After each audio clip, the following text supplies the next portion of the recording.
Hey there, you're about to step into a world where every glance, every breath, every tiny twitch becomes a clue to someone's inner life. You wander through crowded streets, the hum of footsteps and hushed conversations painting soundscapes around you.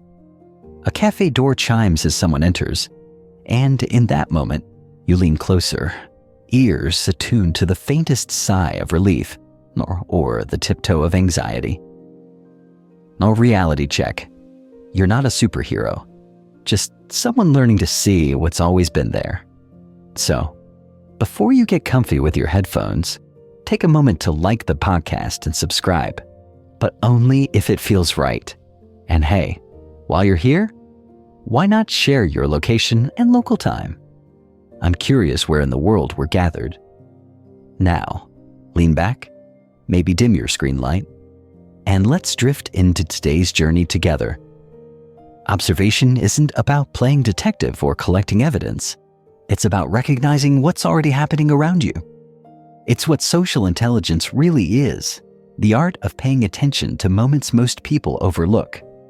Why it matters is simple. When you notice what others miss, you step into their world. You see the tiny cracks in a smile, the hesitation before a word, the shift of weight that signals discomfort. And in seeing these signals, you gain trust and influence. You avoid missteps that cost relationships and opportunity. Imagine you're in a meeting and someone says, "I'm fine," but you catch their shoulders hunching, their tone dropping an octave. Most you would nod politely and move on. But what if you paused, leaned in, and said, "I hear you saying you're fine, but I sense something else. Want to talk?" That single act can turn a perfunctory chat into a moment of authenticity. Too often, you rely on words alone. You hear someone's sentence, you nod, and you respond based on what was said. But humans speak with their bodies as much as with their mouths. Micro-expressions, the flicker of an eyebrow, the twitch of a smile, are honest signals that even the speaker may not notice. In a heated family dinner, someone's clenched fists or darting eyes might reveal resentment they can't voice. In a job interview, a candidate's rapid blinking could betray nervous insecurity beneath a poised resume. Here's what you need to start doing today. Pause before you speak. Take a breath and sweep your attention across the room. Notice posture, facial tension, hand movements. In your next conversation, give yourself 2 extra seconds after the other person stops talking. See if their eyelids flutter or their lips tighten. Watch for incongruence, a laughter that sounds forced, a yes accompanied by a backward lean. Begin journaling these observations. After a chat, jot down 3 things you noticed that went beyond words. Maybe you saw your friend's foot tapping. Was they anxious? Maybe your coworker's brow furrowed. Were they confused? Over time, you'll see patterns. The way someone's voice cracks when they're excited, or how they smile faster when they're lying. Yet scholars still debate whether microexpressions are universal or culturally shaped. Observation is a skill, not a trait. It grows with practice and discipline. Treat each interaction as training. Slow down your racing mind, give your full attention to the other person, and let your awareness sharpen. The more you do this, the more you'll anticipate needs before they're voiced. You'll know when to offer help and when to hold back. You'll become the person others trust to get it without them spelling it out. None of this requires rehearsed lines or clever tricks, just genuine presence. As you hone your observation, you also build empathy and influence. You move from reacting to responding with thoughtful clarity. And each time you pause to observe, you reinforce a growth mindset that you can learn, adapt, and see more deeply than you ever thought possible.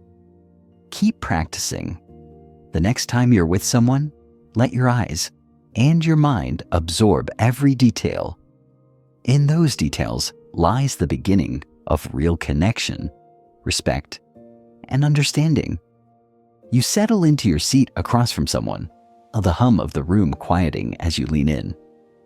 Presence is what active listening really is. It's showing up, fully, right here, right now. It's the act of tuning out distractions, your phone, your to-do list, your inner commentary, and tuning in to the person speaking. Why it matters is obvious once you feel it.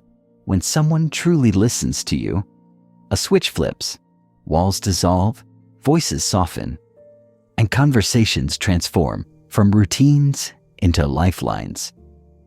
Presence is the currency of trust. It tells the other person, you matter. I'm here for you. Whether you are at home, work, or a chance encounter on a park bench, your undivided attention becomes a gift, and gifts create bonds. Most people think they're listening. They nod. They murmur, uh-huh. But their gaze drifts to their phone screen or to the server passing by. They're waiting for their turn to speak, not hearing what's spoken.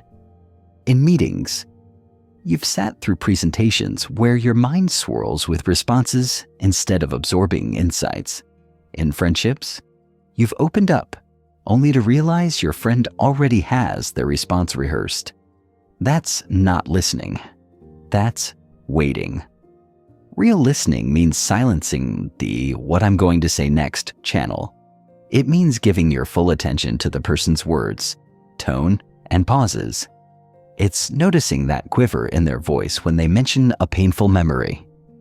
It's catching the breath they hold before admitting a fear. It's leaning in when their eyes flick down, inviting them to continue. Imagine your colleague describing a project setback. You resist the urge to jump in with solutions. Instead, you absorb each detail, nod when appropriate, and maintain gentle eye contact. You reflect back. It sounds like you're frustrated by how that turned out. With that simple paraphrase, you validate their feelings and confirm you heard them accurately. Now their shoulders drop. The tension eases. They feel understood. To practice presence, start with small interactions. The barista handing you coffee, the driver at the crosswalk. Pause your mental playlist of tasks. Look at them. Hear their greeting. Respond with a genuine 2-word phrase. Thank you. With intention. Notice how their smile shifts from polite to warm. That tiny change gives you immediate feedback on your impact. Next, during your next conversation of substance, commit to 2 new habits. First, remove all devices from your line of sight. Place your phone face down or in another room. That physical barrier helps you stay in the moment. Second, adopt the silent quarter rule. After the other person finishes speaking, remain silent for a full quarter second before responding. That pause stretches your awareness and shows respect for their thoughts. Concrete examples help anchor this skill. In a conflict with a friend, presence stops defensiveness. Instead of reacting, you hear the hurt behind their words. You never call anymore. You hold space, reflecting, I sense you've been feeling neglected. They nod. Instead of an argument, you spark a heartfelt exchange. In sales, presence uncovers hidden objections. When a prospect hesitates, you don't barrel ahead. You ask, what concerns you? You catch the unease in their posture and address it before it becomes a deal breaker. Still, some debate whether active listening can be too passive or if solutions should be offered immediately. Yet here's the truth. Listening is never passive when it's done with purpose. Even in high-stakes moments, your presence serves as a compass, guiding both parties to clarity. What you need to start doing today is simple but challenging. Practice presence in 3 daily conversations.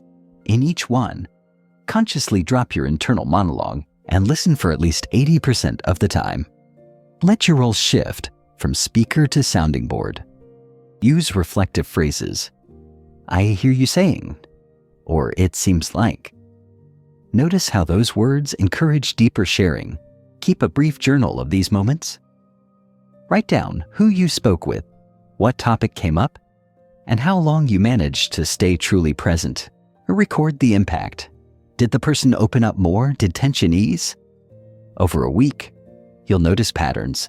The quicker you drop distractions, the richer the exchange. Presence is a muscle. At first, it tires quickly. Your mind will rebel, itching to plan or retreat. That's normal. Welcome the resistance as part of your growth journey. Each time you resist your impulses and return to listening, you build mental stamina and emotional generosity. Encouragement. Remind yourself daily that connection matters more than correctness. You don't need to have all the answers. You need to be there. Celebrate small victories, moments when you stayed silent and someone kept talking. Those are your breakthroughs. As you layer presence onto your observational skills, you transition from noticing tiny signals to engaging deeply with them. That synergy transforms interactions into collaborations, arguments into dialogues, and strangers into allies. Stay committed. The next time you're with someone, let your hearing be your strength. Lean into silence, speak with intention, and watch as your world deepens through the power of presence. As you continue strengthening presence, you naturally arrive at empathy, the deep skill of feeling life through another person's eyes. Empathy is what social intelligence really is, the bridge between notice and response, the living experience of connection. Why it matters becomes clear when you witness its power. Empathy dissolves barriers, heals rifts, and opens doors that mere words can't unlock. When you feel another's fear, pain, or joy even momentarily, you speak from their world, not just your own. And that resonance transforms relationships. Empathy builds trust faster than any assurance because people sense when you truly get it. You felt empathy yourself. When someone leaned in as you wept. When a friend cheered your triumph with genuine delight. Their unspoken understanding made you feel seen, valued, human. Now imagine offering that same gift at every turn. Yet most people mistake sympathy for empathy. They say, "I'm sorry you feel that way," then revert to their own perspective. True empathy demands you step off your mental stage and sit in another seat. You feel their pulse. You hear the unspoken echoes in their voice. You catch the tremor in their breath. In a therapy room, clinicians practice the skill to guide healing. In everyday life, you practice it and to guide trust. Here's the heart of it. Empathy is not agreement or approval. You may feel someone's anguish without endorsing their choices. You can sense anger without condoning aggression. You share the feeling, not the facts that caused it. Concrete example. Your colleague snaps at you after a late-night deadline. Your instinct is to fire back. Instead, you pause and notice their trembling hands, their tight jaw. You recognize stress, exhaustion, maybe even imposter anxiety. You lower your voice and say, "I see this deadline has been rough on you. How can I help?"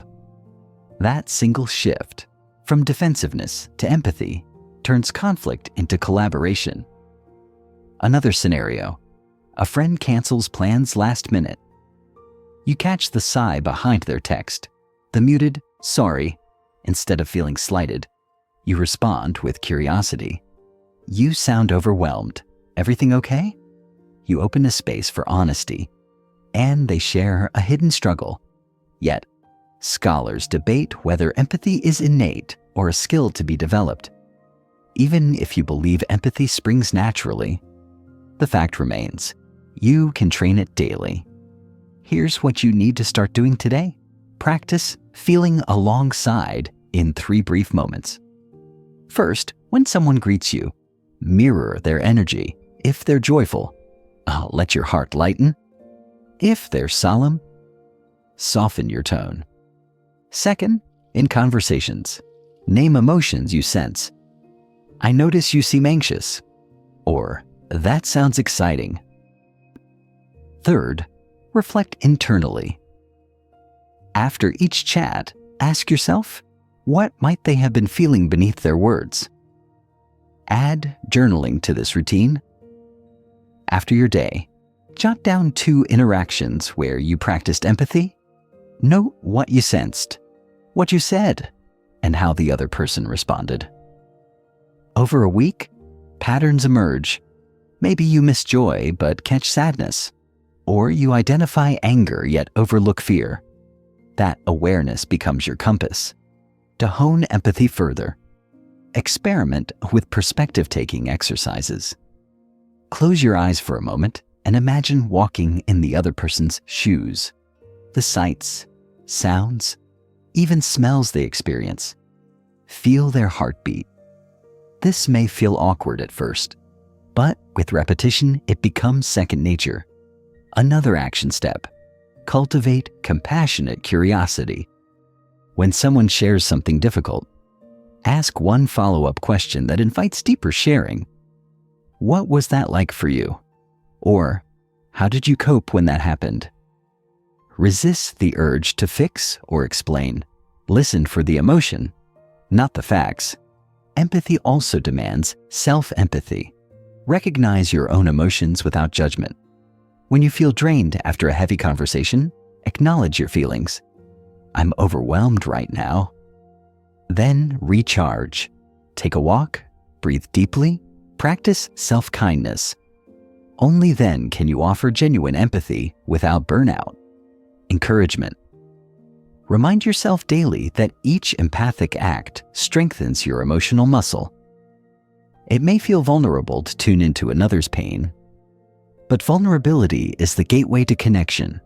Every time you resist the urge to look away, you deepen your courage and your capacity to connect.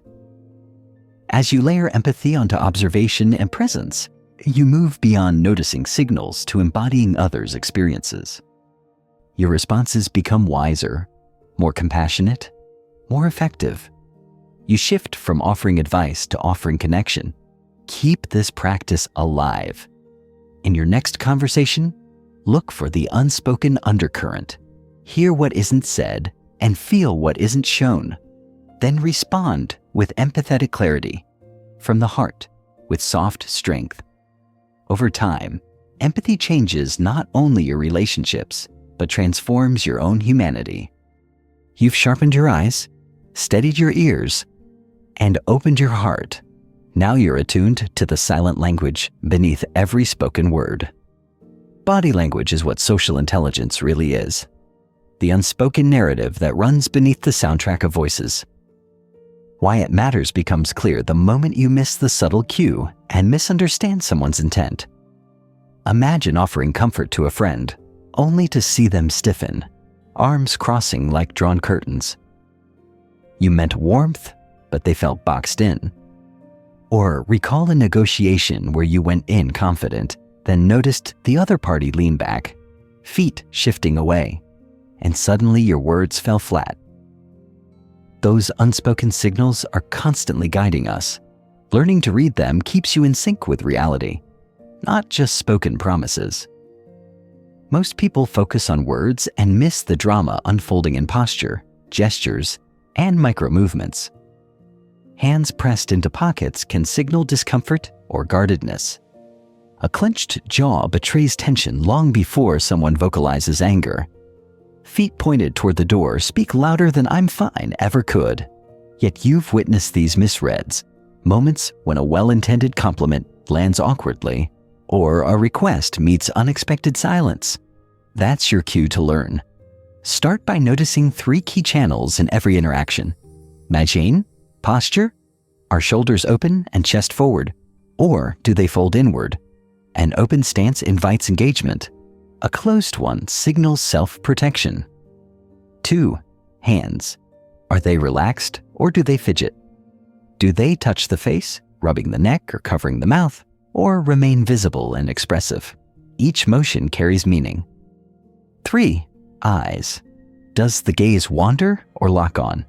Steady eye contact conveys confidence and honesty, while darting pupils can hint at anxiety or deceit. Here's what you need to start doing today. Scan quickly.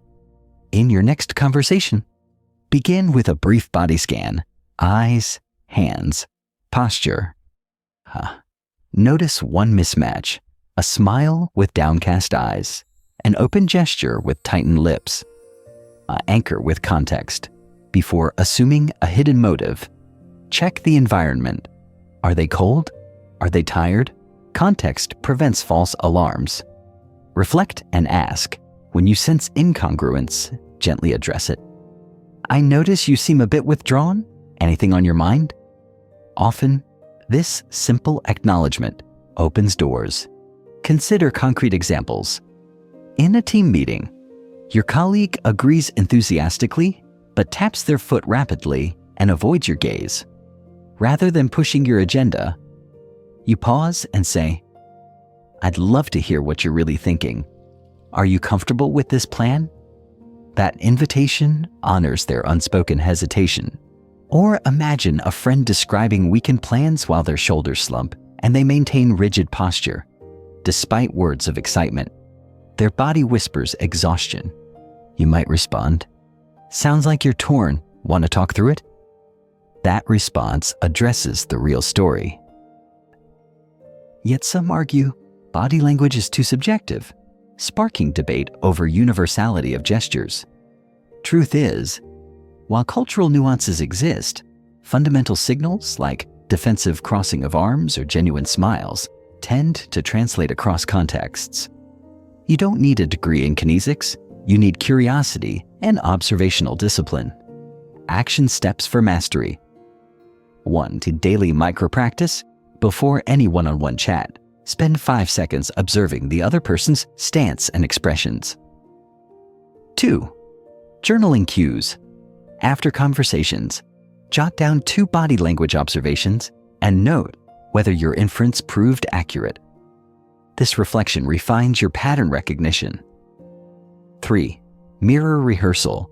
Once a day, pick an emotion, confidence, concern, curiosity, and practice its corresponding posture and facial expression in a mirror. Feel the alignment between inner state and outward signal. Watch for the feedback loop. Your heightened sensitivity will make you more responsive, and your responses will provoke clearer body language signals in return. As you respond to these nonverbal cues, you erase friction and foster genuine rapport. Encouragement. Reading body language isn't about catching people in a lie. It's about honoring their full message. When you respond to what's unspoken, you demonstrate respect, empathy, and mastery. You move from surface chat to soulful connection. Keep layering this skill atop your observation, listening, and empathy. Soon, you'll anticipate emotional shifts before they arise. You'll know when to pause a discussion, when to press forward, and when to simply hold space. You'll navigate every interaction with an unspoken finesse that transforms relationships, because you're not just hearing words, you're feeling the entire person. You've seen the unspoken stories, you've listened with presence, and you've felt with empathy. Now you tune your voice like an instrument to match every listener's frequency. Adapting your communication style to different personalities is what social intelligence really is. The ability to shape your message so it lands in the heart it's meant for. Every time, why it matters is clear when you recall a moment of total disconnect. You delivered a carefully crafted point, only to see blank stares or fidgeting hands. Or you rushed into storytelling, and your listener closed down, craving brevity over drama. In both cases, your message failed to bridge the gap because it wasn't spoken in their language. By mastering adaptability, you become both translator and ambassador, helping your ideas cross the divide between minds and hearts. Picture 4 common conversational types you'll encounter. The analyst prefers logic and detail. Facts fuel their interest. The inspirer thrives on emotion and big-picture vision. The driver values efficiency, directness, and results. The harmonizer seeks connection, warmth, and reassurance.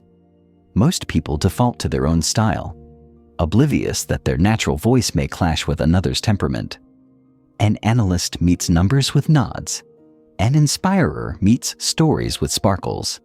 A driver meets action with urgency. A harmonizer meets empathy with warmth. When you mismatch, you create friction. You underwhelm others, or simply disappear into the background.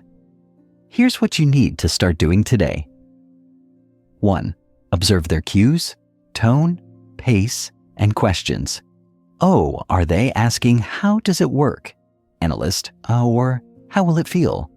Inspirer, oh, are they cutting to the chase with, just tell me the bottom line? Driver, or lingering on, how are you? Harmonizer. 2. Mirror selectively. Match their pace and vocabulary. Oh, with an analyst. Slow down. Provide data. Use precise terms. Oh, with an inspirer. Speed up. Paint vivid images. Invoke possibilities. Oh, with a driver. Speak decisively. Get to key takeaways. Offer clear options. Oh, with a harmonizer. Soften your tone. Share personal care. Express genuine interest. Lever 3, adjust your structure. Organize your message to their needs. O analysts appreciate step-by-step outlines. Inspirers enjoy openers that spark imagination. O drivers want bullet points of action. Harmonizers value stories that highlight human impact. Imagine you're pitching a new idea to 3 colleagues. The analyst sits forward, pen poised, so you open with statistics and a logical flowchart. The inspirer leans back, eyes shining, so you follow with the vision of how this idea could transform lives. The driver taps their foot, so you summarize with deadlines, responsibilities, and clear decisions. Finally, the harmonizer offers a gentle smile, so you wrap up by inviting collaboration and asking, how can we support each other through this? Concrete example. In a job interview, you face a panel that includes all 4 types. By shifting your language and tone in real time, you speak their dialects and create rapport with each, so that when the final decision comes, every personality feels seen and understood. Yet, some argue adapting too much is inauthentic. A scholarly debate that reminds you balance is key. Authenticity isn't sacrificed when you adapt. Rather, you amplify your genuine message in forms that resonate more deeply. The core truth you convey stays the same. Only the packaging shifts. To practice. Role play once a week. Have a friend adopt one of the 4 styles and converse. Notice your comfort zones and where you stumble. Journal reflections after meetings.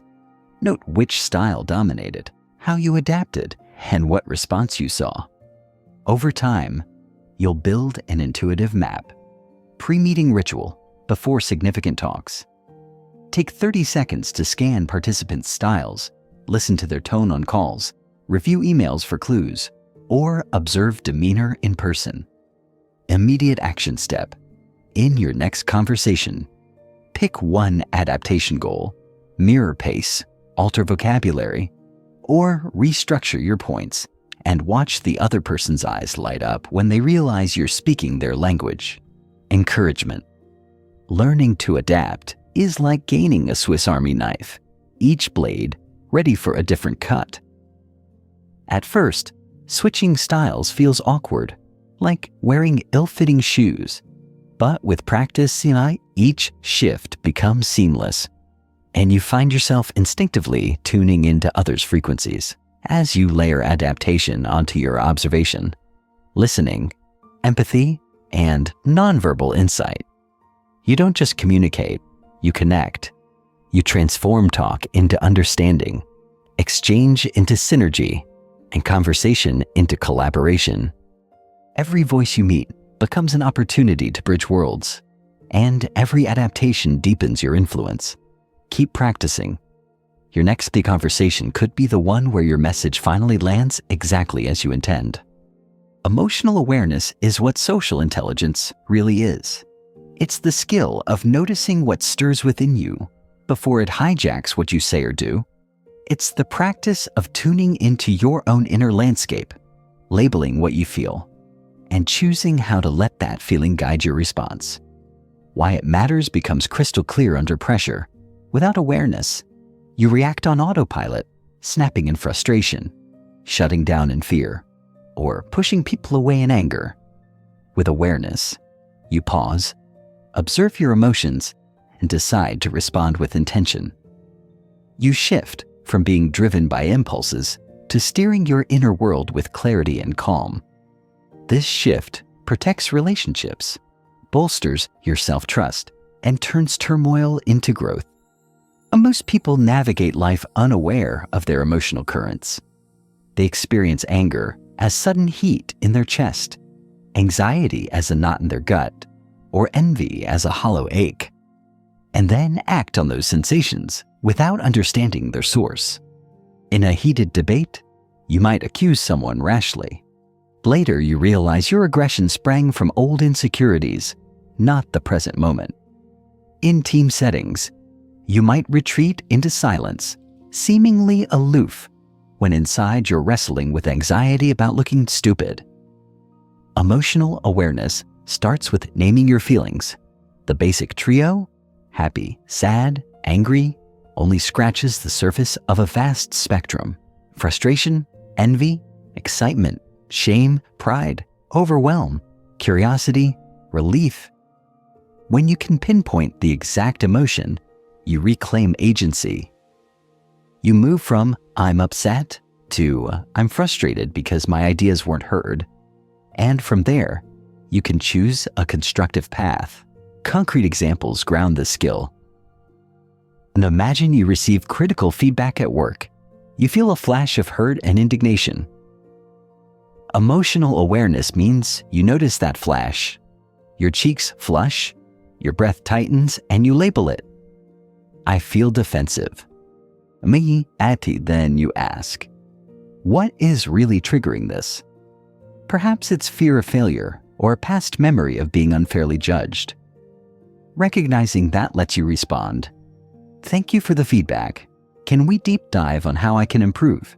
Rather than lashing out or retreating. Another scenario, you're hosting friends and someone makes a joke that stings. Without awareness, you might crack back with sarcasm or withdraw into awkward silence. With awareness, you pause, feel a prick of hurt, and decide your intention to preserve harmony outweighs your impulse.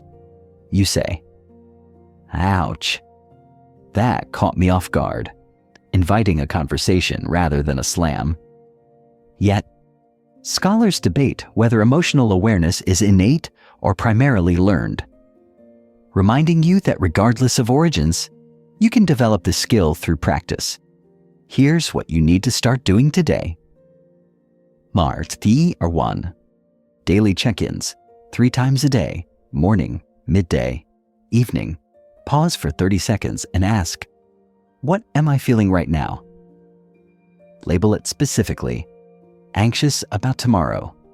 Proud of yesterday's progress. Weary from multitasking? Write it down. 2. Bodily signals. Notice physical cues. Tension in your jaw. Tight shoulders. Hollow stomach. Racing pulse. Link each to an emotion. Over time, these signals become early alerts. 3. Emotional journaling. Each evening, pick one significant emotion you experienced. Describe what triggered it and how you responded. Reflect on whether that response aligned with your values. Action steps to deepen your awareness. Mindful pauses. Before reacting, when you feel a strong sensation, count silently to 3. This pause interrupts autopilot reactions, giving your rational mind a chance to engage. Curiosity. Questions.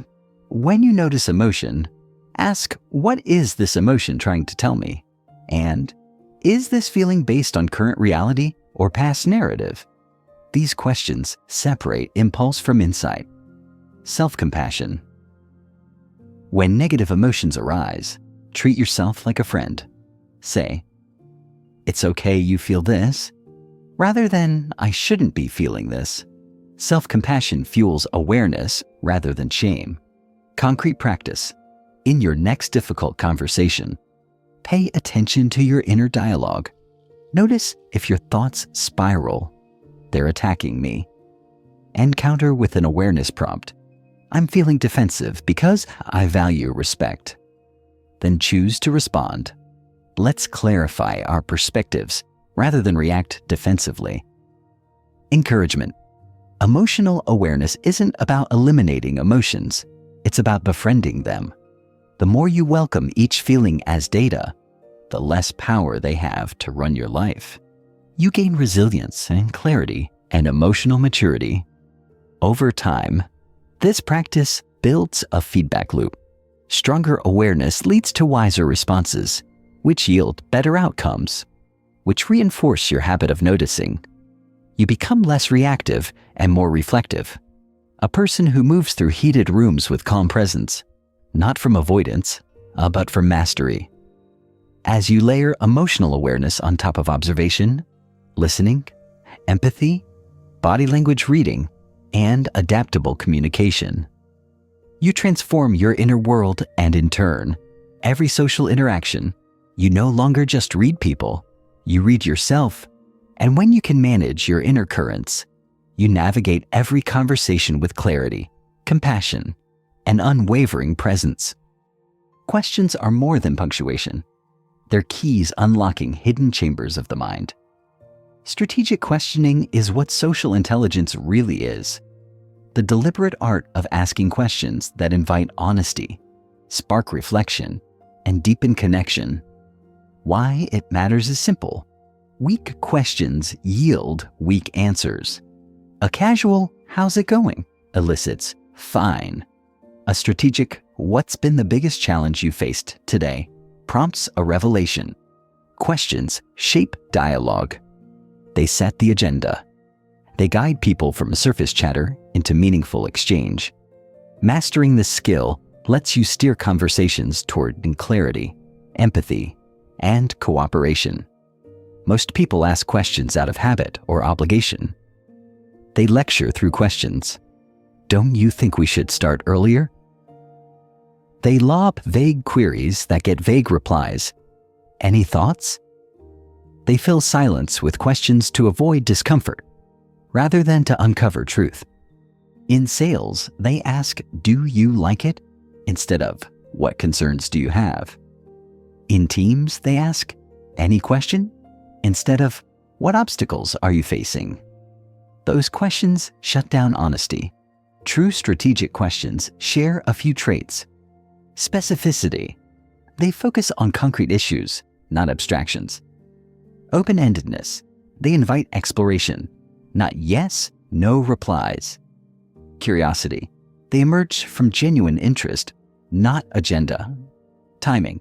They land when the moment is ripe, not forced. Imagine you're coaching a colleague after a missed deadline. Instead of, "Why did you miss it?" a defensive trigger. You ask, "What hurdles got in your way? And how can I help you clear them?"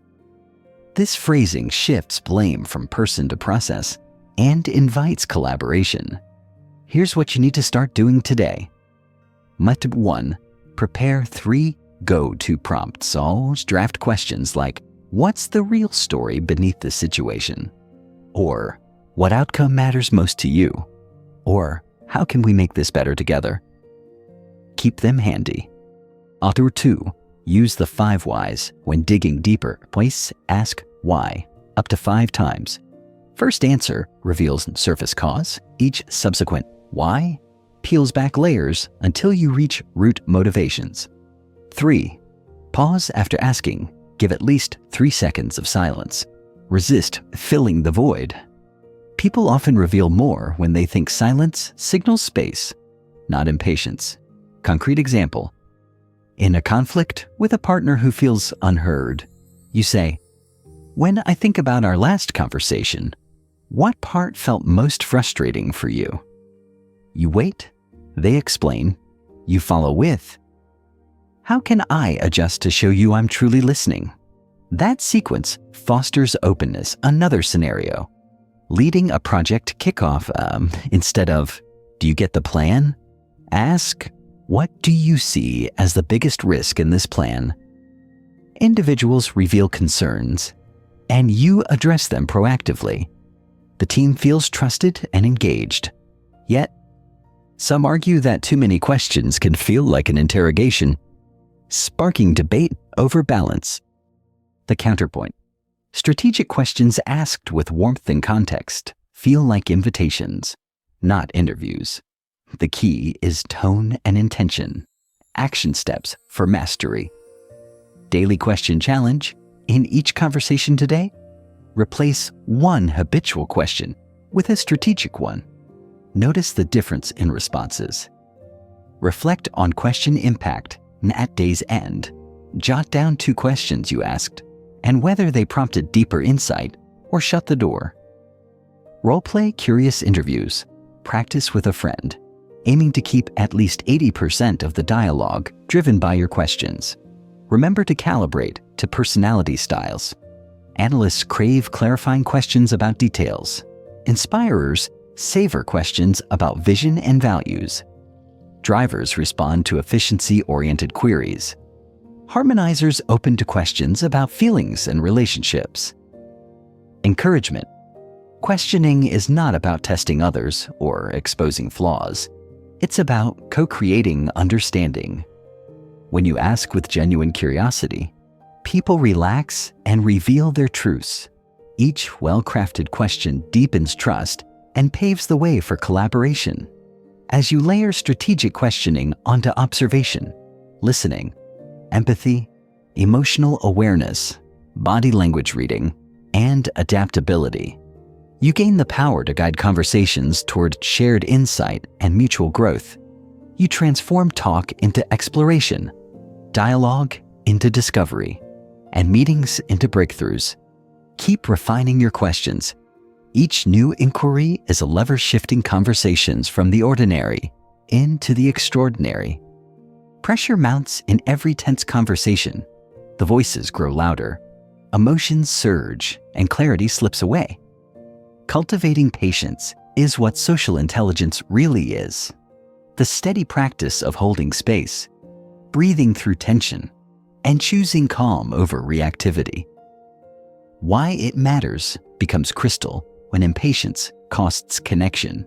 A hasty response can inflame, a quick dismissal can wound, and a rushing mind can miss the very signals you've spent chapters honing in on.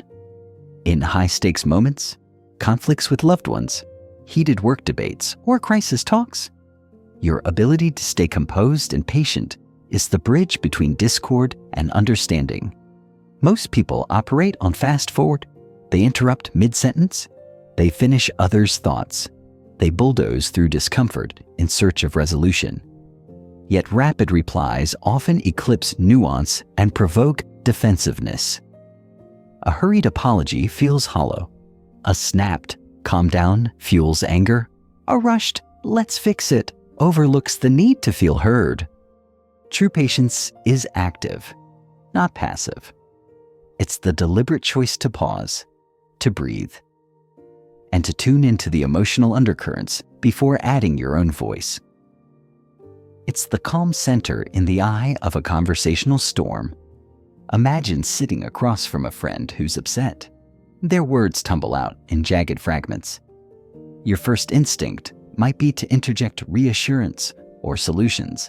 Instead, you breathe in, count silently to 3, and let their words land in the space. You steady your tone, soften your posture, and offer gentle acknowledgement. I'm here when you're ready to talk more.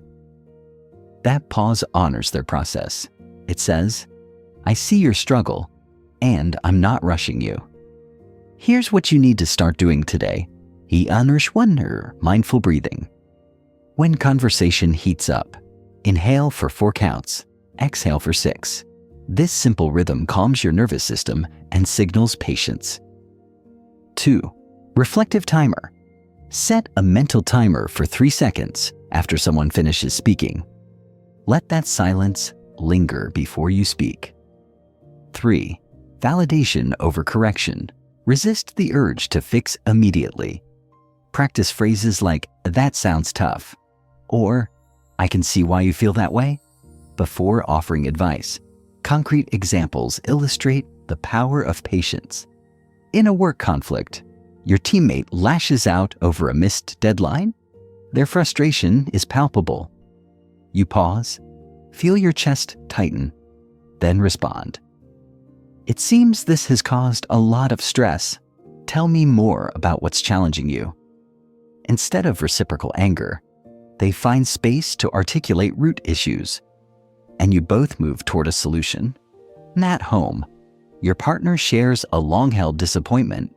You might feel defensive, wanting to justify past actions, but by holding silence and letting their story unfold fully, you hear the depth of their emotion. When you finally speak, it's from a place of understanding. "I'm sorry. It must have hurt you deeply."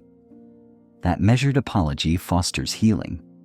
Some argue patience risks inaction, sparking debate over whether decisiveness sometimes demands a quicker pace.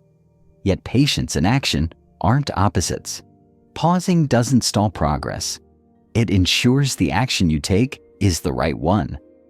Deliberate calm accelerates resolution far more than impulsive reactions. Action steps for mastery. Daily patience practice. Choose one routine interaction: waiting in line, responding to email, during a discussion, and apply your breathing and reflective pause techniques. Journal patience wins each evening. Note one moment you held space successfully and its outcome. Track how your calm presence shaped the exchange. Patience buddy. Pair with a friend who also wants to wait before responding. Prompt each other gently. A pause. When impatience creeps in.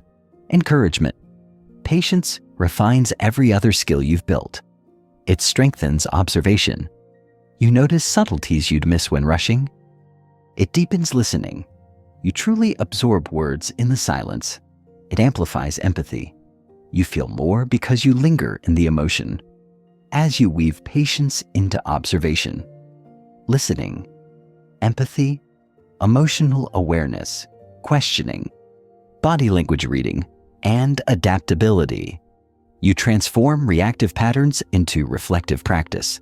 Conversations shift from contentious to collaborative. Stress gives way to understanding, and every interaction becomes a chance to demonstrate calm leadership. Keep breathing. Keep pausing. Let your patience light the path from tension to trust. Your mind is a radar of subtle cues, tonal shifts, fleeting expressions, microtremors.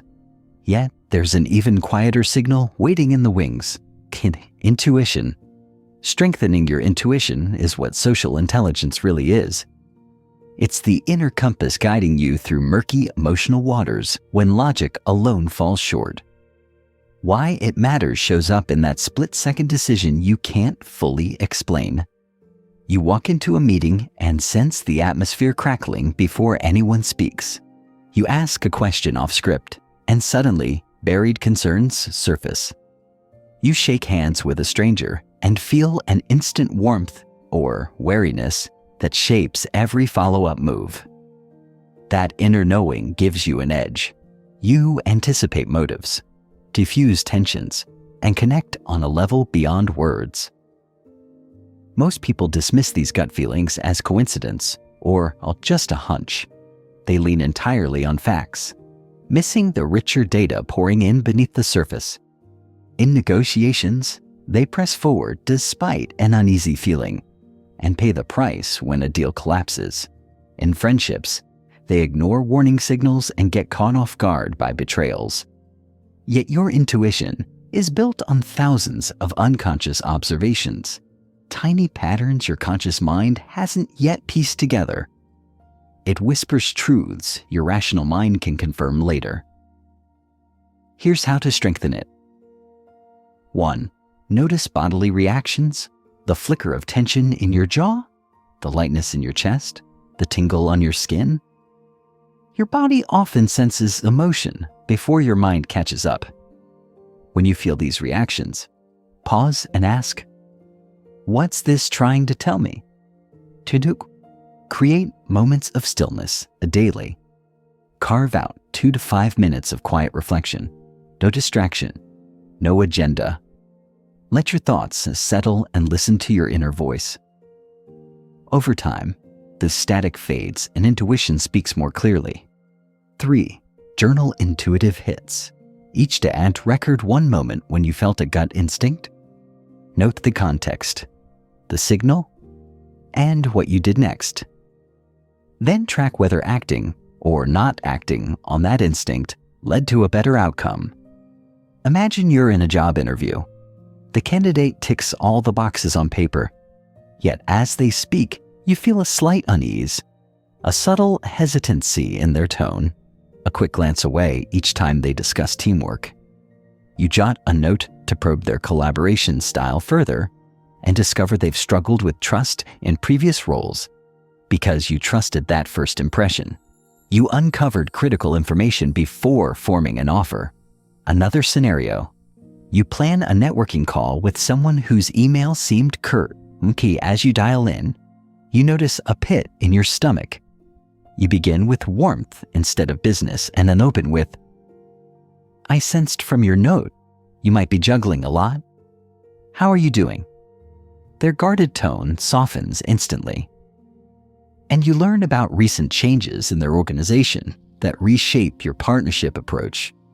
Yet, scholars debate whether intuition is reliable across cultures, reminding you to balance instinct with evidence. Intuition thrives when grounded in observation and empathy. It misfires when driven by bias or fear. Action steps for deeper mastery. Reflective pause. When you feel an intuitive tingle, pause your agenda. Breathe. Observe what else is happening in the room. People's expressions, tone shifts, tension in bodies. See if your intuition syncs with fresh data. Reality check questions. Ask yourself, is this feeling based on tangible observations or past fears? This honesty filters out distorted signals. Cultivate curiosity. After following an intuition, ask, what did I learn? And how accurate was my feeling? This evaluation strengthens your pattern recognition. Concrete examples. At a social event, you meet 2 hosts. One greets you with wide eyes and a full-throated smile. Your instinct says they're genuine and invested in the conversation. The other offers a quick nod and a half smile. Your intuition signals caution. So you steer the dialogue toward shared work topics rather than personal ones. Your relationship with the first flourishes, while the second connection remains polite but distant. Encouragement. Intuition is not magic. It's an evolved skill, built on day-to-day layers of observation, listening, and emotional attunement. Each time you honor your inner voice, you reinforce its credibility. Each time you dismiss it without reflection, you weaken that inner thread. As you layer intuition onto your arsenal, observation, presence, empathy, body language reading, adaptive communication, emotional awareness, strategic questioning, and patience, you move from reacting to anticipating. You navigate social landscapes with fluid confidence, trusting your inner guide to steer you toward clarity and connection. Keep tuning into that silent voice. Let your intuition whisper its wisdom on every conversation and watch as opportunities reveal themselves in the spaces between words. Feedback arrives in many forms. A colleague's pause before praise, a friend's hesitant smile, a performance review that cuts straight to the chase. Responding thoughtfully to feedback is what social intelligence really is.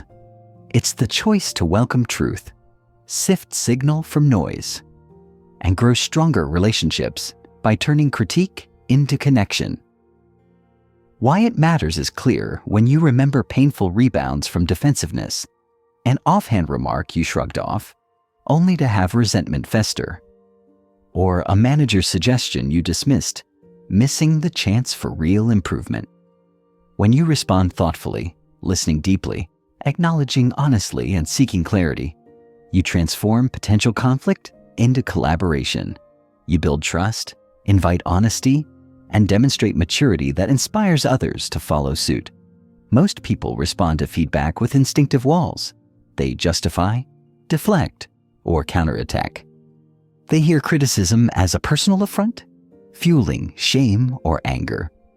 That reaction erodes rapport, closes doors to honest dialogue, and stunts personal growth. In contrast, those who can pause, absorb, and engage constructively become magnets for candid insights. They create a culture where feedback flows both ways and where continuous improvement is a shared purpose. True, thoughtful response follows a simple pattern. Ramin: listen without interruption, silence resistance, and absorb content. Mimadoidut: acknowledge with gratitude, even if delivery feels harsh. Thank the person for their honesty. 3. Clarify for understanding. Ask follow-up questions to ensure you grasp the core message. 4. Own your part. Take responsibility for any missteps without deflecting blame. 5. Commit to action. Outline next steps or request collaboration on improvements. Picture this. Your manager says, "Your presentations are informative but often run over time. Which corners our Q&A?" Your knee-jerk might be, "I have a lot to cover." Instead, you pause, you respond, "Thank you for pointing that out. I value Q&A time. Can you help me identify where I can tighten the flow?" You shift from defensiveness to partnership, and your manager sees your commitment to team needs. Here's what you need to start doing today. Feedback pause. When feedback lands, breathe in, hold for 2 counts, then let it out before speaking. Phrase of gratitude. Prepare a genuine "thank you for sharing that" to open your response. Clarifying questions. Now have 2 go-to prompts. Can you give me an example? And what would success look like after that change? Concrete examples illustrate the impact. At work, a peer offers. Your tone in emails can sound abrupt. Instead of dismissing it, you reply, "I appreciate you telling me that. Can you point to one recent email so I can see what you mean?" You review it together, adjust your tone, and watch collaboration ease. In your personal life, a partner confides, "I felt unheard when I talked about my day." Rather than defend, you say, "Thank you. I'm sorry you felt that way. How can I show you I'm listening better next time?" That shift invites solutions instead of blame. Yet, some argue that overgratitude can feel disingenuous, prompting debate over balance. The key is authenticity. Sincere thanks acknowledges effort, not just words. Action steps for mastery. Negari 1, feedback journal. After any critique, jot down who gave it, what it was, and how you responded. 2. Role play tough feedback with a friend. Practice receiving and responding, honing your pauses and questions. 3. Feedback check-ins. Schedule monthly one-on-ones with peers or mentors to invite structured feedback. Remember to calibrate to personality styles. Analysts respond to data-driven follow-up. Inspirers to vision-oriented acknowledgments.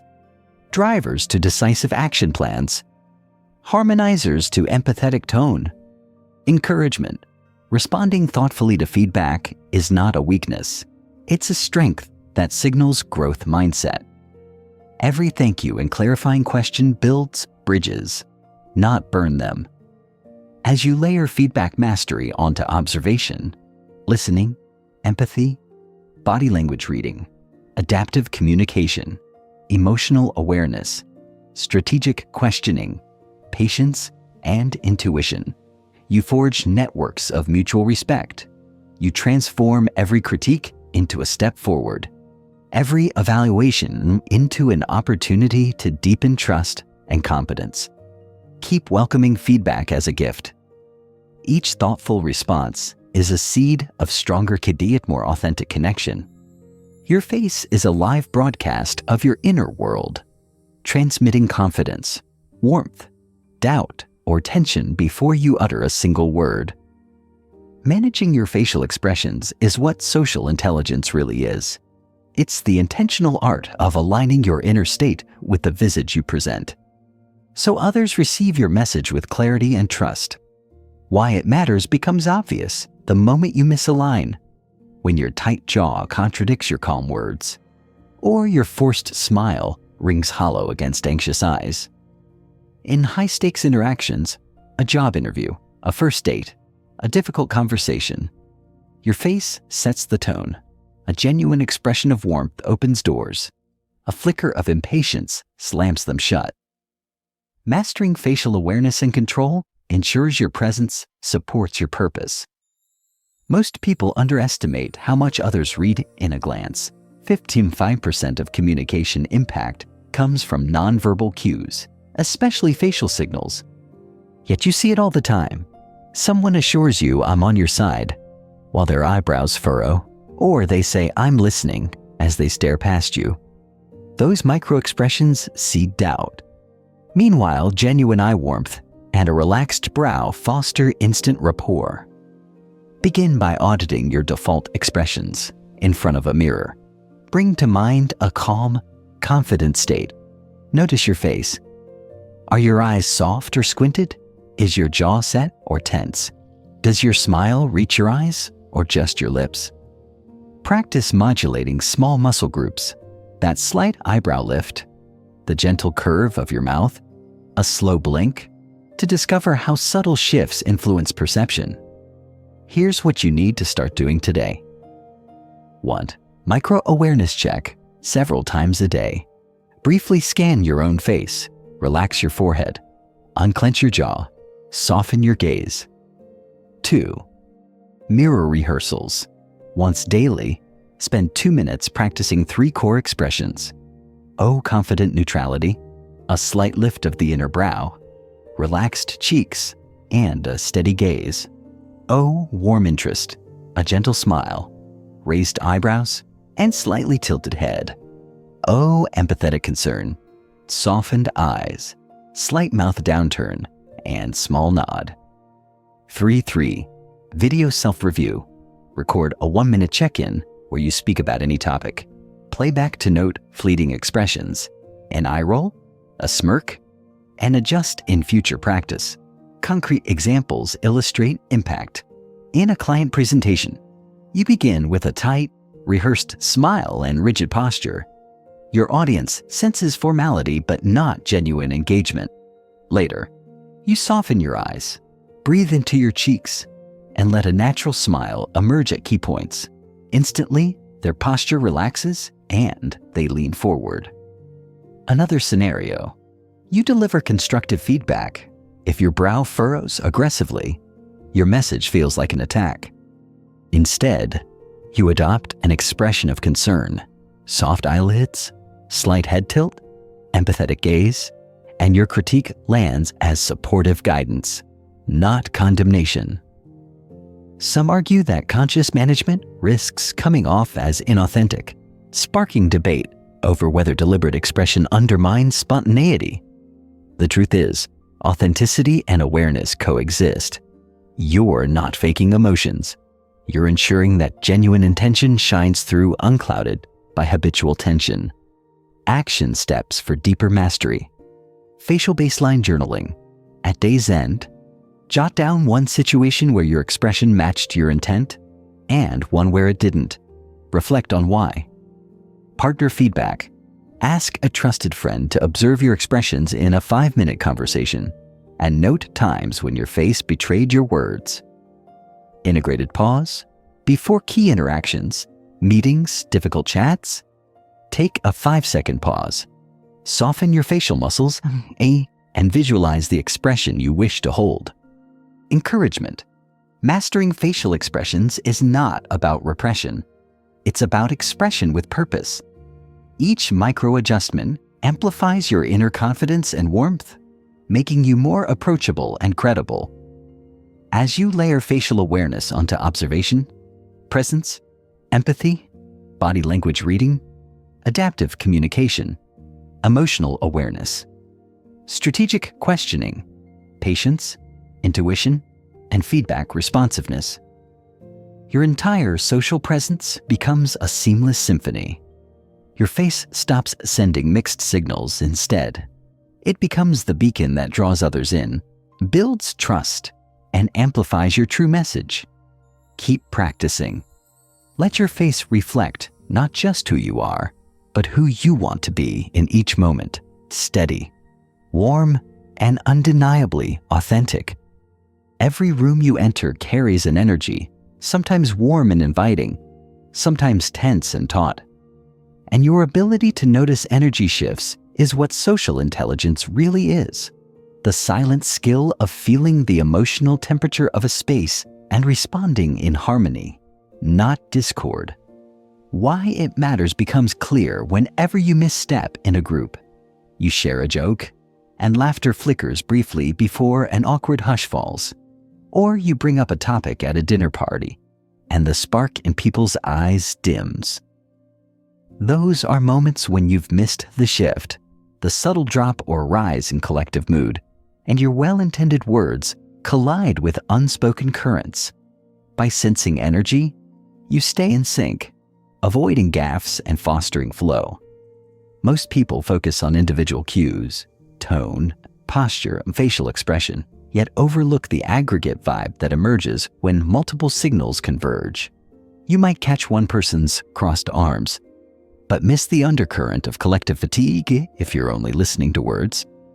Energy is the combination of pacing, volume, tension, and ease across everyone present. It's the room's heartbeat. When you learn to tune into it, you guide interactions rather than react blindly. Imagine stepping into a brainstorming session. At first, chatter buzzes, enthusiasm high, but you sense a gradual drag as uncertainty sets in. Voices soften, pauses lengthen, eyes drift downward. That's the moment to inject fresh energy. Pose an unexpected question. Invite a playful exercise, or physically shift seating to break the pattern. Without sensing that lull, you would have plowed ahead and met resistance. Here's what you need to start doing today. 1. Room scan ritual before speaking. Take a 3-second sweep of the group. Notice overall posture, eye contact levels, vocal volume, and breathing pace. 2. Energy mapping. Mentally note whether energy feels expansive, open gestures, laughter, fluid conversation, or constricted, crossed arms, clipped tones, frequent silences. 3. Responsive adjustments. When energy dips, match it initially. Lower your tone, slow your pace, then gently lift it by introducing warmth or curiosity. When energy surges, synchronize briefly before anchoring it with calm clarity. Concrete examples bring this alive. At a networking event, you observe clusters of people leaning inward, speaking softly. The room feels intimate, introspective. Rather than shouting your elevator pitch, you approach small groups, lower your voice, and ask open-ended questions, matching their modest energy. They open up more readily than they would to a loud monologue. In contrast, at a company celebration, laughter and music swell, energy is expansive. If you cling to a somber tone, you'll feel out of place. Instead, you mirror the liveliness, smile broadly, speak with animated gestures, and ride the high tide of collective joy. Your presence amplifies the positive vibe, making connections more memorable. Yet, some argue that focusing on collective energy can overlook individual needs, sparking debate about group versus one-on-one awareness. The balance is key. Sense the group's mood while staying alert to personal cues. Then choose whether to serve the collective or attend to a specific individual. Action steps for deeper mastery. Energy journal. After every group interaction, jot down the room's starting and ending energy levels and what interventions shifted the mood. Practice solo sensing. In empty rooms, close your eyes and imagine different scenarios: serene library, bustling cafe, and notice the bodily sensations each evokes. This owns your energy radar. Pair practice with a friend. Role-play shifting energies. One maintains high tension, while the other practices matching and then modulating it. Encouragement. Tuning into energy is not mind reading. It's sensory attunement. It's learning to feel the unspoken rhythms around you. With each practice, you refine your capacity to navigate social dynamics smoothly, turning potential friction into resonance as you weave energy awareness into observation, presence, empathy, body language reading, adaptive communication, emotional awareness, strategic questioning, patience, intuition, feedback responsiveness, and facial control. Your social intelligence becomes a living tapestry. You don't just communicate. You orchestrate harmonious interactions that feel effortless and genuine. Keep sensing the room's heartbeat, guide its rhythm, and watch connections flourish on the currents of shared energy. Respect is the silent force that shapes every social interaction. It's the consistent practice of valuing others' dignity, perspectives, and time, no matter the context. Applying respect consistently is what social intelligence really is. The invisible currency that earns trust, cooperation, and lasting influence. Why it matters is evident when disrespect fractures relationships. A sarcastic quip in a team meeting sows resentment. An offhand dismissal with a friend erodes closeness. A rushed, "I don't have time" to a colleague extinguishes collaboration. In each case, perceived disrespect triggers defensiveness, withdrawal, and/or conflict. By making respect your default, you create spaces where people feel safe, valued, and willing to engage fully. Most people reserve respect for those in power or for moments of comfort, bosses, clients, close friends. Yet respect must extend to everyone: the barista who hands you coffee, the intern asking a question, the stranger crossing the street. When you treat every person with the same courtesy, listening fully, honoring their time, acknowledging their worth, you cement a reputation for integrity that transcends titles. Begin by auditing small moments. Do you make eye contact when someone speaks? Do you let others finish without interrupting? Do you follow through on promises, even minor ones? Each micro-behavior signals respect or its absence. Here's what you need to start doing today. Int 1. Universal courtesy. Greet everyone, receptionists, assistants, vendors, with warmth and their name when you know it. A simple, "Good morning, Maria," communicates worth. 2. Undivided attention. When someone speaks, close your laptop or set your phone aside. Let your posture signal openness. Uncross arms. Lean in slightly. Maintain soft eye contact. 3. Acknowledge contributions in group settings. Name each person's input. "Thanks for that idea, James, and Maria's point about timeline was insightful." This practice amplifies respect and encourages participation. Concrete examples underscore impact. In a cross-functional project, you thank every team member by name each meeting. Your consistent acknowledgement fosters collaboration, and members go the extra mile because they feel seen. At a family gathering, you refrain from eye-rolling or side comments when someone shares an unpopular view. Instead, you listen, validate, and ask questions. That respect deepens bonds and sets a tone of acceptance. Yet, some argue that a blanket respect approach can overlook accountability. prompting debate about when respect meets necessary correction. The answer: respect and accountability coexist. You can address mistakes firmly yet respectfully, separate behavior from worth. Say, "I value your effort, but this needs adjustment," rather than, "You messed up again." Action steps for deeper mastery. Respect log each evening. Note one interaction where you practiced respect and its outcome. Did cooperation rise? Did trust deepen?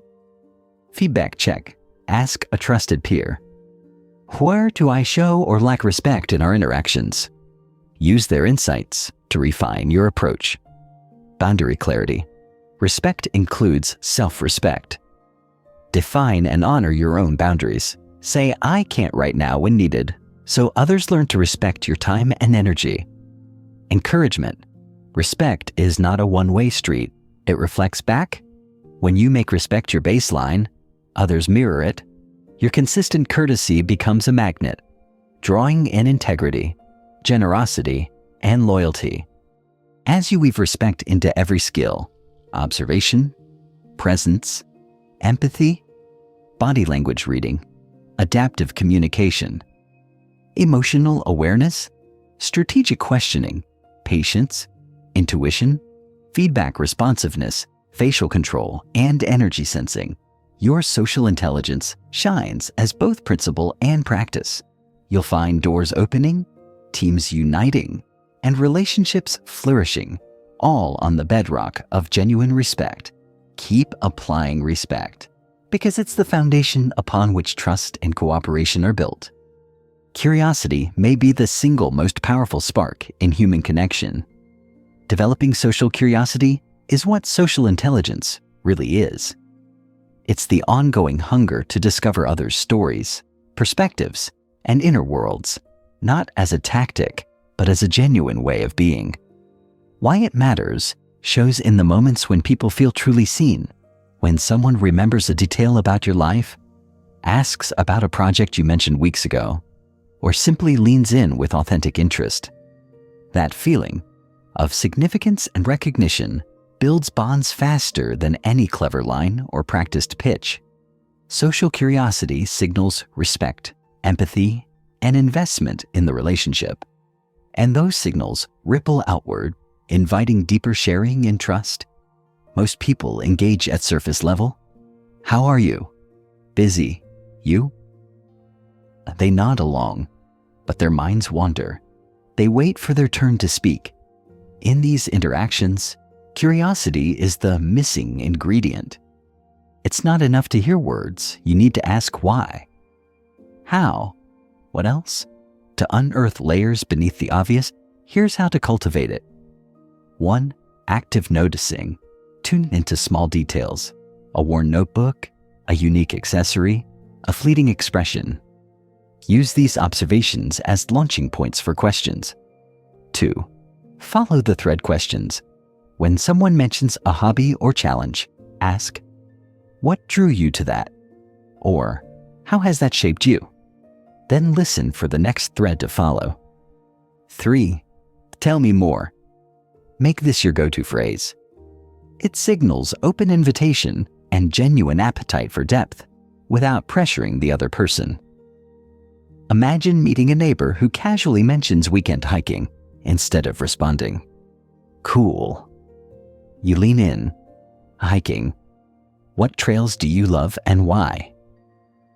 "What do you notice up there?" Their eyes light up as they describe sunlit ridges and hidden overlooks. You discover not just their pastime, but their values. Adventure, solitude, connection with nature. Concrete example, at a dinner party. You observe a guest sketching in a notebook between bites. Rather than interrupt with small talk, you wait until they pause, then say, "That sketch looks intriguing. What inspired it?" You create a space for creativity to emerge, and soon others gather. Curious themselves, you've elevated the conversation from idle chit-chat to shared exploration. Yet, scholars debate whether social curiosity can feel intrusive. reminding you to balance inquiry with respect for boundaries. The key is tone and consent, a warm invitation. If you're comfortable sharing, acknowledges autonomy and keeps curiosity from becoming interrogation. Action, steps to build your curiosity muscle. Daily micro-challenge. Aim for one genuinely deep question each day, a question you wouldn't normally ask. Notice how people respond. Curiosity journal. After conversations, jot down one new thing you learned about someone. Reflect on how you discovered it. Yeetir, practice presence. Plus, in your next exchange, focus half your mental energy on curiosity, listening not only for words, but for what remains unsaid. Consider this scenario. You are at a team meeting where someone mentions a volunteering trip. Instead of moving on, you ask, what was the most surprising lesson you took from that experience? They share a powerful story of cultural insight and personal growth. That revelation informs how you collaborate later, knowing their strengths in adaptability and cross-cultural communication. Another situation, during a virtual call, you notice a colleague's bookshelf full of eclectic titles. You comment, I admire your book collection. Any recent reads that reshaped your thinking? They beam as they dive into a discussion on fresh ideas, and you both emerge with shared intellectual energy. Encouragement. Genuine curiosity isn't a performance. It's a window into someone's uniqueness. You don't need a script. You need sincere interest. Remember that curiosity is about people, not about gathering ammunition for strategy. When your intent is connection, questions become invitations, and you uncover stories that matter. As you layer social curiosity onto observation, presence, empathy, body language reading, adaptive communication, emotional awareness, strategic questioning, patience, intuition, feedback responsiveness, facial control, energy sensing, and respect, you transform every interaction into a journey of discovery. You bridge gaps, not through persuasion, but through fascination with other human beings. Keep practicing. Let curiosity guide you, because in each person's story lies a world waiting to be known. And in your genuine interest lies the seed of meaningful connection. Admitting you're wrong isn't defeat. It's the mark of courage and connection. Practicing humility is what social intelligence really is. It's the deliberate act of lowering your guard, owning mistakes, and inviting others into genuine collaboration rather than defensive isolation. Why it matters shows in the aftermath of arrogance. A leader's refusal to apologize fractures trust. A friend's insistence on always being right drives others away. A partner's denials leave wounds unhealed. Humility opens doors. It signals respect for others' perspectives, models accountability, and fosters environments where authenticity flourishes. Most people fear vulnerability, so they mask errors behind excuses or deflection. They protect their image at the cost of relationship health. Imagine a manager who never admits oversight. Their team learns to hide issues, fearing blame, or a friend who never says, I was wrong, destroying intimacy over minor spats. In contrast, humble ownership repairs cracks and strengthens bonds, because admitting error transforms conflict into collaboration. True humility follows 4 simple moves.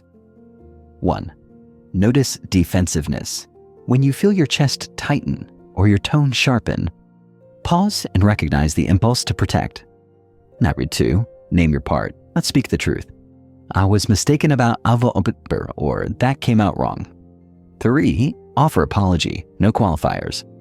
I'm sorry if I offended you. 4. Invite restoration. Ask, how can I make this right? And listen for guidance. Picture this. Mid-meeting, you misattribute data to the wrong source. You see the silence ripple.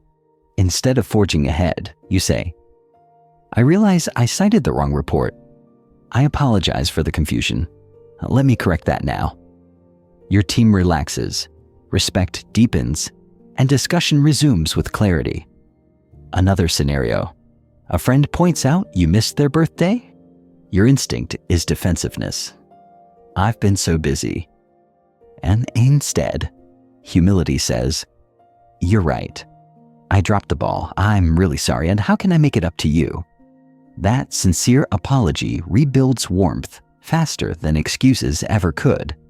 Yet, some debate whether frequent apologies dilute sincerity, prompting reflection on balance. The answer: authenticity ensures your humility resonates. Apologize when warranted, then act. Follow through on making amends. Here's what you need to start doing today. Humility log. Each evening, identify one moment you felt defensive. Note what triggered it and how you could have owned it with humility. Daily apology practice.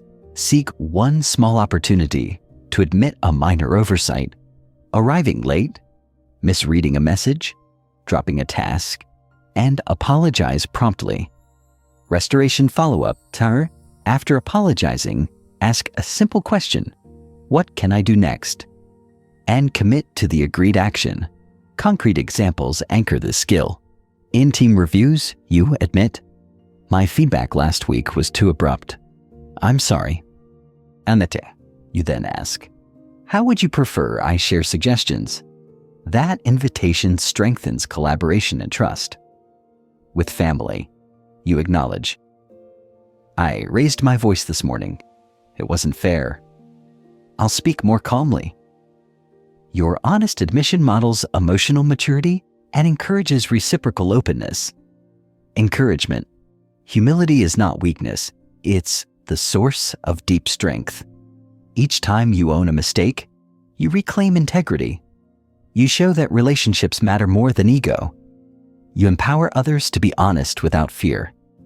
As you weave humility into observation, presence, empathy, body language reading, adaptive communication, emotional awareness, strategic questioning, patience, intuition, feedback responsiveness, facial control, energy sensing, respect, and social curiosity, you become a linchpin of trust and collaboration. Your willingness to admit faults transforms every interaction into an opportunity for mutual growth. Keep owning your missteps. Let humility be your hallmark, because in each honest acknowledgement lies the seed of deeper connection and lasting influence. Moments of misunderstanding often erupt from a missed blink or an overlooked gesture. Recognizing social cues quickly is what social intelligence really is. It's the trained ability to identify and interpret fleeting signals before they snowball into miscommunication. Why it matters becomes apparent anytime you misread a colleague's sigh as boredom, only to discover they were grappling with personal stress, or when you mistake a polite nod for agreement and proceed, then face silent resistance. These split-second misreads can derail projects, erode trust, and leave both parties feeling unheard. By honing your cue recognition, you intercept misalignment early and course correct before damage sets in. Most people rely on verbal confirmation alone, but words are only part of the story. Tone cracks, facial microexpressions, gesture clusters, and shifts in breathing reveal authentic states. You might hear, I'm fine, but see a wince. You might catch a forced lean-in masking disengagement. These cues flash quickly, often less than half a second, yet they dictate emotional truth. Here's what you need to start doing today. When, cue catalog. Build a mental list of your personal alarm bells, tightened lips, darting eyes, abrupt tone changes. 2. Immediate reflection after any interaction. Briefly replay it in your mind, noting any cue you missed in real time.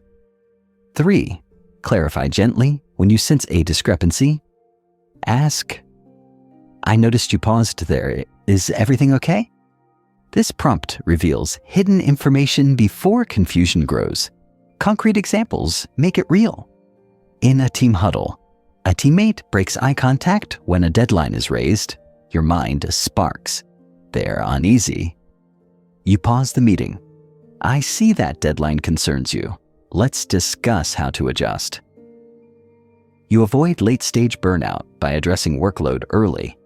In a client call, a prospect's smile stiffens as you discuss pricing. Recognizing that micro-twitch, you pivot. I'd love to understand if there are budget considerations we should explore. Their candid response saves the deal from late collapse. Yet, some question whether cue spotting verges on mind reading, igniting debate about ethics and accuracy. The balance is key. Use cues as cues, not certainties. Combine them with clarifying questions to confirm, rather than assume. Action steps for mastery. Daily cue drills. Review one real-life interaction each evening. Identify at least 2 nonverbal signals you noticed or missed. Peer pair. Practice short conversations where one hides a feeling and the other practices spotting and naming cues. Then compare notes. Mirror practice. Observe yourself expressing different emotions: eagerness, doubt, excitement, and watch which cues accompany each. This awareness refines your detection. Encouragement. Recognizing social cues quickly isn't about labeling people. It's about honoring their unspoken messages. When you catch a blink or a tone shift, you demonstrate care, and that sensitivity builds deep emotional safety. As you weave rapid cue recognition into observation, presence, empathy, body language reading, adaptive communication, emotional awareness, strategic questioning, patience, intuition, feedback responsiveness, facial control, energy sensing, respect, social curiosity, and humility. You complete the tapestry of social intelligence. You don't just converse. You tune in, intercept, and align. Ensuring understanding thrives over confusion. Keep your radar keen. Let each blink guide you toward clarity and connection. Your voice carries power, but only when it's grounded in respect and delivered with quiet confidence. Strengthening confidence to assert your thoughts respectfully is what social intelligence really is. It's the ability to speak up from a place of calm conviction, sharing your perspective without silencing others or sacrificing connection. Why it matters shines through in matches between thought and expression. When you hold back essential input, ideas that could improve a project or feelings that could resolve tension, you shortchange relationships and stifle progress. Conversely, when you assert your thoughts with composed clarity, you model self-trust, invite dialogue, and inspire others to stand in their truth. Your confidence becomes a beacon, guiding conversations toward authenticity and action. Most people equate confidence with volume, raising their voice, dominating discourse, or bulldozing objections. Yet loudness often triggers resistance, defensive posturing, or simple tuning out. Quiet confidence is different. It rests in well-chosen words, steady tone, and purposeful pacing. It's not about overpowering, it's about engaging. True respectful assertion follows this pattern. Mendig 1 and center yourself. Notice your breath and posture before speaking. Grounding your body sets the stage for measured delivery. Andabaito. Frame your intent. Preface your point with clarity. I'd like to share my perspective, or may I offer a suggestion? This cues receptivity. 3. Deliver concisely. State your thought in a single, clear sentence. Avoid filler. I believe we might improve X by doing weighing. Madame Fille, invite response. Finish with an open gesture or question. What are your thoughts? Or a pause, signaling space for others. Imagine you're in a brainstorming session. You have a bold idea, but hesitate, fearing pushback.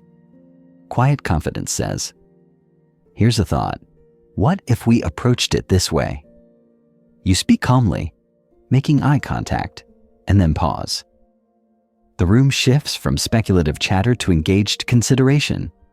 You've contributed without demanding the floor. Here's what you need to start doing today. Assertion rehearsal. Practice stating your opinion on a neutral topic in front of a mirror. Over 2 to 3 sentences. Observe your tone and pacing. Intent statements. In your next team meeting or group chat, begin one contribution with, "I'd like to add," or "May I suggest," and pause before speaking. Feedback loop. After you assert, note the responses. Did people lean in, nod, ask follow-ups? Journaling these reactions reinforces effective approaches. Concrete examples illustrate impact. At work, you notice inefficiencies in the approval chain. Rather than mutter complaints, you assert, "I'd like to propose we streamline approvals by consolidating X and Y. This could save us 2 days per project. What do you think?" You've shown solutions, timing, and respect for others' input. In family discussions, you might feel steamrolled by strong personalities. Quiet confidence guides you to say, "Can I share how I'm experiencing this?" You steady your tone and speak deliberately. Your calm breaks the cycle of raised voices and creates space for mutual understanding. Not yet. Some debate whether deference undermines authority, prompting reflection on balance between humility and assertiveness. The truth is, respect for others magnifies your credibility. When deference and assertion coexist, you become both approachable and persuasive. Action steps for mastery. Meta 1. Daily assertion. Choose a one moment, at home, work, or social, and share a brief viewpoint you usually hold back. Nerger 2. Post-assertion reflection. Jot down which framing phrases felt most natural and which fell flat. Adjust next time. Nerger 3.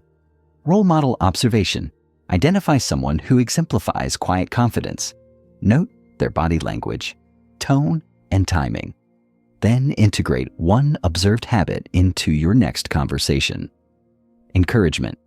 Build confidence through small wins.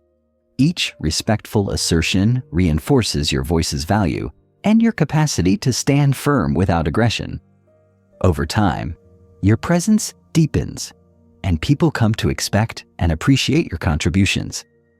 As you weave respectful assertion into your repertoire, observation, presence, empathy, body language reading, adaptive communication, emotional awareness, strategic questioning, patience, intuition, feedback responsiveness, facial control, energy sensing, respect, social curiosity, humility, and cue recognition, you complete the full circle of social intelligence.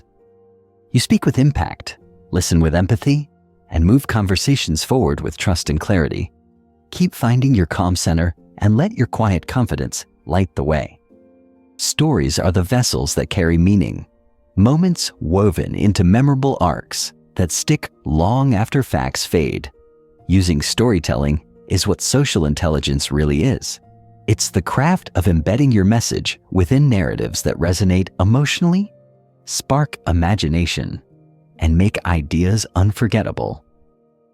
Why it matters becomes evident when you compare raw data to a lived example. A bullet point on best practices might inform briefly, but a story of a near miss that turned into a breakthrough teaches deeply.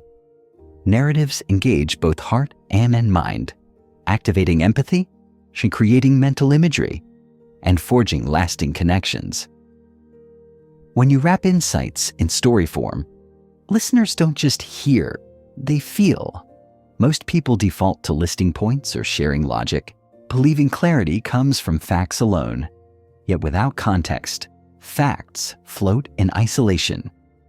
You may recount a project's success metrics, but unless you transport your audience into the challenges, the tension, and the triumph, the numbers remain abstract. Stories ground information in human experience, making lessons tangible and transferable across situations. Here's how to harness storytelling. 1. Start with a vivid scene. Paint the setting with sensory detail. Where are you? What sounds, sight, or textures surround you? This anchors listeners in the moment. 2. Introduce stakes. What hung in the balance? What tension compelled action? Stakes create emotional investment. 3. Share vulnerability. Describe challenges, mistakes, or fears you faced. Authenticity invites trust. And number 4. Reveal transformation. Explain the choice or insight that turned the tide and led to growth or success. Number 5. Close with takeaway. Tie the narrative back to your core message, making the lesson explicit. Imagine you're teaching the importance of adaptability. Instead of defining adaptability, you begin, I'm standing in a crowded bridge in Copenhagen, rain hammering down. My umbrella flips inside out as I dash toward a meeting, drenched and late. My plan evaporates in that storm. I pause, squelch laughter at my soggy reflection in a puddle, and decide to embrace the chaos. You continue through choices, seeking shelter, improvising a new arrival plan, turning adversity into rapport with amused colleagues, and conclude with how adaptability rescued the pitch that day. That story transforms a concept into a lived lesson. Here's what you need to start doing today. Identify one personal moment. Choose a brief incident under 2 minutes to narrate, illustrating a lesson you teach. Map its arc, note setting, conflict, choice point, and result. Ensure each stage flows logically. Write a 150-word draft. Focus on sensory language and emotional beats. Read it aloud, trimming or enriching for clarity and impact. Concrete example. You want to convey active listening. Instead of listing tactics, you share the story of late-night phone call with a friend in crisis. You describe the ticking clock, your own drowsiness, the trembling in their voice. You lean into silence, resist quick fixes, and let them cry out impromptu confessions until dawn. You end with how that patient listening healed the rift in your friendship. Listeners not only learn hold space, but feel its effect, yet some caution against overusing stories, sparking debate over balance between narrative and brevity. The solution lies in purpose. Use stories where they add emotional clarity and switch to concise points when detail overload would dilute the punch. Action steps for deeper mastery. Further 1. Story Vault. Keep a list of 3 go-to anecdotes on common themes: leadership, failure, empathy. Refresh them monthly. Trudezug. Audience scan. Before sharing a story, note listeners' interests and adjust details to resonate with their context. 3. Story swaps. With a peer, exchange anecdotes and solicit feedback on engagement and pacing. Encouragement. Storytelling is practice in empathy and creativity. Each time you share a narrative, you invite listeners into your world and offer them space to reflect on their own. Stories transcend barriers of experience and identity, uniting people through shared humanity. As you integrate storytelling into your arsenal, observation, presence, empathy, body language reading, adaptive communication, emotional awareness, strategic questioning, patience, intuition, feedback responsiveness, facial control, energy sensing, respect, social curiosity, humility, cue recognition, and respectful assertion, you amplify the impact of every idea you convey. Keep crafting your stories. Let your messages live in narratives that linger, inspire, and transform. The heart of any conversation is the delicate dance between speaking and listening, a rhythm that transforms noise into nuance and words into genuine exchange. Balancing your voice with attentive silence is what social intelligence really is, the art of knowing when to share your thoughts and when to yield the floor.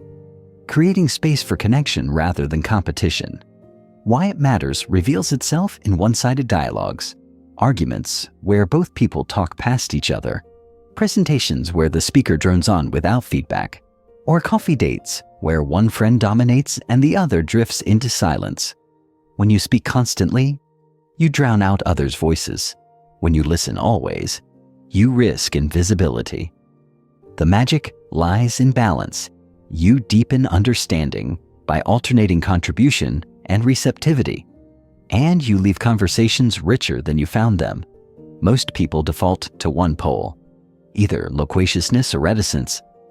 Extroverts may flood the room with words to feel valued. Introverts may shrink back, afraid of saying the wrong thing. Both extremes stifle authentic exchange. The secret is to treat conversation as a wrestle for shared meaning, not personal airtime. Begin by noticing the current flow. Does the interaction feel like a ping-pong rally or a solo monologue? Does the other person's gaze or posture invite you to speak more? Or does it signal a need for pause? Feed off these cues to modulate your role. Here's what you need to start doing today. Matter 1. 2-to-1 rule. Aim to listen twice as much as you speak. In practical terms, for every minute you talk, spend 2 minutes absorbing and reflecting. 2. Pause punctuation. After you speak, count silently to 3. Let the silence breathe before filling it. Those beats give others permission to contribute. 3. Invitation phrases. Practice endings like, "What's your take?" "I'm curious about your view," or "Does that resonate with you?" to signal openness. Concrete examples bring balance into focus. In a team brainstorming session, you share your idea succinctly, then lean back and ask, "How does this land for you?" Your question prompts teammates to build upon your concept rather than wait for you to keep talking. The discussion evolves into collaborative innovation at a family dinner. Instead of one more anecdote about your day, you notice your sibling's furrowed brow and say, "I've shared enough. Tell me what's on your mind." That shift makes them feel prioritized and deepens your bond. Yet, some caution that too much silence can feel awkward. Igniting debate about conversational comfort. The remedy: embrace the minor discomfort. Silence isn't emptiness. It's fertile ground for truth to surface, and your willingness to hold space communicates respect and courage. Action steps for mastery. Dialogue journaling after a significant conversation. Note your talk-listen ratio. Celebrate when you hit balance and reflect when you didn't. Silent practice in the next 3 interactions. Deliberately hold silence after the other person speaks. Note how often they fill the gap with new insight. Role exchange. Partner with a friend to practice imbalance correction. The talker learns to listen. The listener learns to speak. Swap feedback afterward. Encouragement. Mastering the speak-listen dance isn't about rigid rules. It's about fluid responsiveness. Each pause honors the other person's voice, and each contribution fuels the dialogue's forward motion.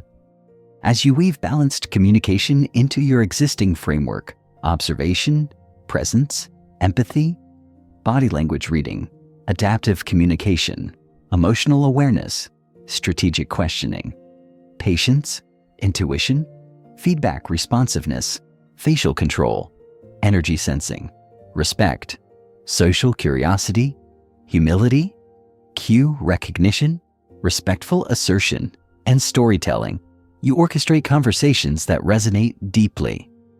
Rather than simply exchanging information, you co-create understanding. Keep dancing between your voice and the world's echoes. That interplay is where true connection blooms. Mastery isn't a destination. It's a journey walked one deliberate step at a time. Committing daily to improving your social skills is what social intelligence really is. It's the choice to treat every interaction as practice, every relationship as a learning ground, and every day as an opportunity to grow. Why it matters surfaces when you realize that without repetition, even the greatest insights fade. You can understand empathy in theory, but without daily reminders to pause and feel, empathy slips into autopilot. You can learn curiosity conceptually, but unless you ask, "Tell me more" each day, curiosity withers. Social intelligence thrives on consistent application, the small, often mundane moments that compound into real transformation. Most people treat social skills like a weekend course. They absorb a few tips with enthusiasm, but life's pace pulls them back into old habits. They forget to practice reflection, to journal insights, and to set micro goals for everyday encounters. Without a daily commitment, progress stalls. You remain stuck in reactive patterns while the world evolves around you. True daily practice follows these steps. Number 1, morning intention. Each day, dedicate 1 minute to set a social goal. Today, I will pause before responding. Or, I will ask one deep question. Or, I will notice 3 nonverbal cues. NECA 2, micro practice moments. Identify 3 routine interactions: morning greeting, coffee run, end of day sign off, and apply a chosen skill. Presence, empathy, adaptability, or curiosity. 30, evening reflection. Spend 2 minutes journaling what you practiced, what worked, and what you'll tweak tomorrow. Celebrate small wins and no challenges without judgment. Imagine carrying a mental social discipline checklist throughout your day. At breakfast, you pause your inner monologue to really listen to a family member. On your commute, you note one passerby's nonverbal cue and silently name it. In a midday meeting, you assert your perspective with calm confidence, then invite others' input. As evening falls, you pen a quick recap. Noticed Amy's crossed arms and asked if she felt heard. She opened up, paused before speaking in response to tough feedback, felt more centered. Concrete example. You commit to deploy empathy in 3 conversations. By midday, you've mirrored a stressed coworker's tone to ground them. At lunch, you asked a friend, "What part of work feels most overwhelming?" instead of generic, "How's work?" And at day's end, you acknowledged a mentor's feedback with, "Thank you, I'll reflect on that." Each micro practice reinforces the muscle of empathy, yet some caution that daily tracking feels burdensome. Igniting debate over whether too much structure kills spontaneity, the balance lies in simplicity. Keep intentions brief, reflections concise, and practice light. The goal isn't perfection, it's presence. Action steps for tomorrow. Set your one-word theme.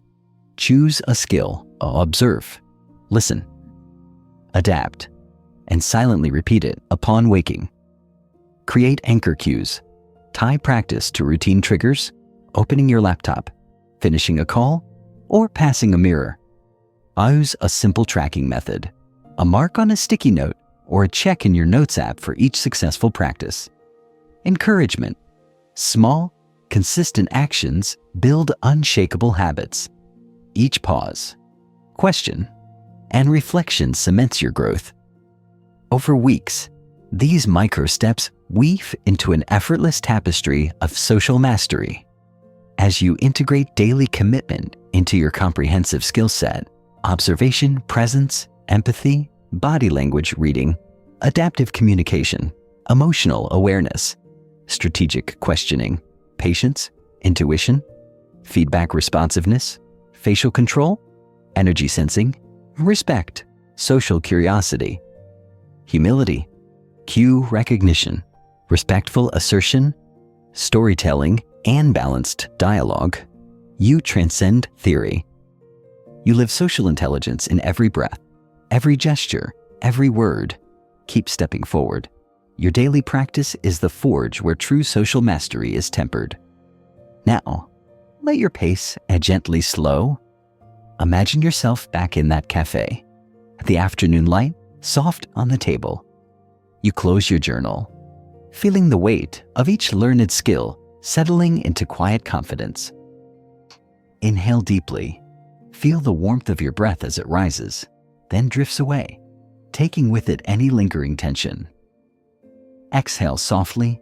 Release the day's questions and uncertainties, trusting that the seeds of practice you've sown will take root. Notice the gentle hum around you, conversation, footsteps, distant laughter, and let it dissolve into a soft backdrop. Your mind rests, knowing each skill you've explored today will grow more natural with each passing sunrise. No rush now.